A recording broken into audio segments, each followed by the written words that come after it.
Profit organisation में अगर subscription received in advance दिया गया हो तो हम क्या करेंगे? Let us look at an example. In this example, receipts and payments account for the year ended 31st March 2025 shows a subscription of 50,000.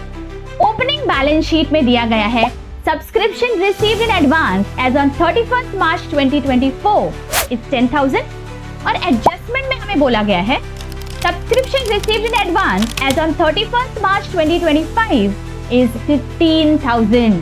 तो ऐसे सिनेरियो में हम क्या करेंगे?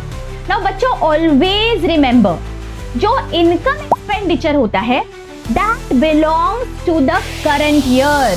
तो सारा सब्सक्रिप्शन जो इस साल को बिलोंग करता है वो सारा सब्सक्रिप्शन इस साल के इनकम एक्सपेंडिचर में दिखना चाहिए. तो हमारा स्टार्टिंग पॉइंट बच्चों हमेशा होता है इनकम एक्सपेंडिचर में we will first write the amount that is received in this year as per receives and payments account, दैट इज 50,000. अब बच्चों हमें दिया गया है ओपनिंग बैलेंस शीट में advance received as on 31st March 2024.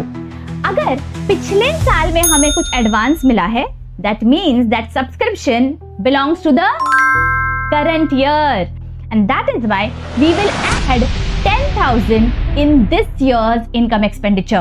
Late us move to the adjustments now. Adjustment में हमें बोला गया है subscription received in advance as on 31st March 2025 is 15,000. इसका मतलब ये सब्सक्रिप्शन अगले साल को बिलोंग करता है और अगर वो अगले साल को बिलोंग करता है तो इस साल के इनकम एक्सपेंडिचर में वो नहीं दिखेगा एंड दैट इज व्हाई हम इसे माइनस कर देंगे 15,000 को from our income expenditure account and हमारी फाइनल अमाउंट दिखेगी ये.